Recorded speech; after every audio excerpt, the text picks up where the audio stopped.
रहस्यमय हवेली में प्रवेश करने के बाद रानी, पिंटू और सोनू फंस जाते हैं। रानी और पिंटू एक ऐसे कमरे में पहुंचते हैं जहां दीवार पर एक अजीब सी तस्वीर टंगी हुई है। रानी, क्या तुम्हें ये अजीब नहीं लगता कि पूरी हवेली पुरानी है लेकिन ये कमरा साफ सुथरा है और सब कुछ व्यवस्थित लगता है, जैसे कोई इसका ख्याल रख रहा हो? यार, ये तो अजीब है। ये कैसे मुमकिन है? हर कमरा पुराना और टूटा फूटा है, लेकिन ये कमरा किसी शाही कमरे जैसा दिखता है। हाँ, और तस्वीर में दिख रही वो महिला, क्या वो नूडल शॉप वाली आंटी नहीं है? हाँ, तुम सही कह रहे हो। सोनू रानी और पिंटू से अलग हो गया और एक अलग ही कमरे में पहुंच गया, लेकिन उसको ये मालूम न था कि ये उसकी सबसे बड़ी गलती थी। अरे ये कैसा कमरा है? इधर कुछ खाने को मिलेगा या चुड़ैल के मरने से पहले मैं भूख से मर जाऊंगा?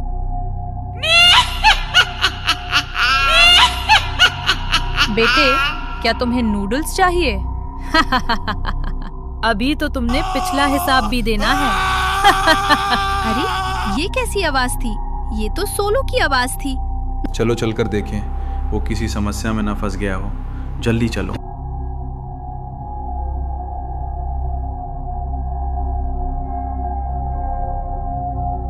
उसके साथ क्या हुआ? वो इस तरह क्यों पड़ा है? क्या वो मर गया? ये उस चुड़ैल का काम है, भागो यहाँ से। वे किसी तरह रात भर जीवित रहे और सुबह होते ही बाहर निकलने का रास्ता ढूंढ लिया। भगवान का शुक्र है कि हम बच गए, वरना वो चुड़ैल हमें भी मार डालती। मुझे लगता है कोई हमारी तरफ आ रहा है। शायद वो हमारी मदद कर सकता है। बच्चों, तुम लोग इधर क्या कर रहे हो? ये जगह बहुत खतरनाक है, चले जाओ यहाँ से। बाबा जी, एक चुड़ैल हमारी पीछा कर रही है और उसने हमारे दोस्त को मार दिया है। मुझे पता है वो चुड़ैल बहुत खतरनाक है और तुम्हें भगवान का शुक्र मनाना चाहिए कि तुम बच गए।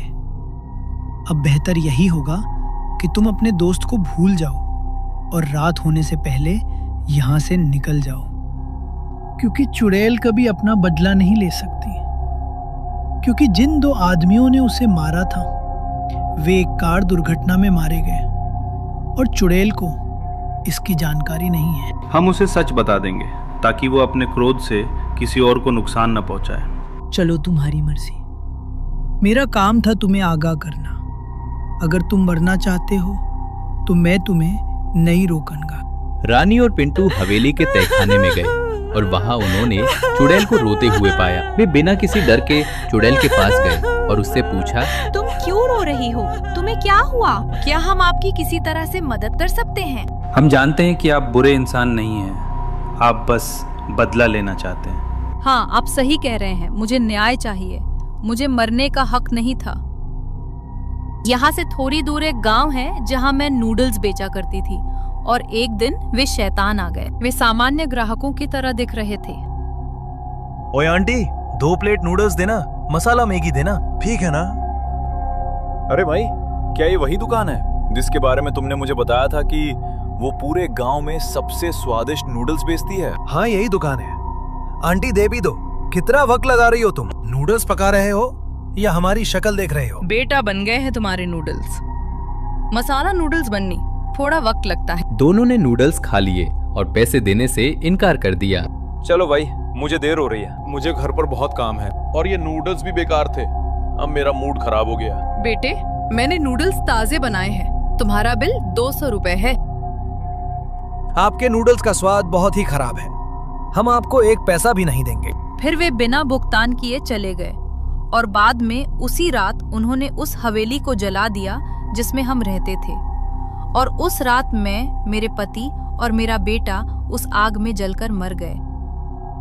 आपके साथ जो हुआ वो वाकई बहुत बुरा है।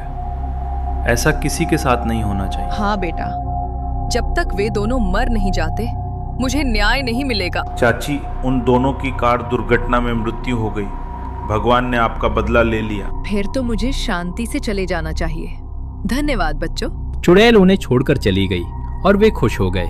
कुछ देर बाद सोनू उनके पास आया और वे आश्चर्यचकित रह गए। दोस्तों, तुम कहाँ थे? मैंने तुम्हें और खाने को पूरे हवेली में ढूंढा, न खाना मिला। न तुम। अरे सोनू, तुम जिंदा हो? हमने तो तुम्हें मरा हुआ समझ लिया था। तुम कहाँ थे? मुझे भूख के कारण चक्कर आ गया और जब मैं उठा तो मैं बिल्कुल अकेला था और मेरे पास खाने के लिए कुछ भी नहीं था।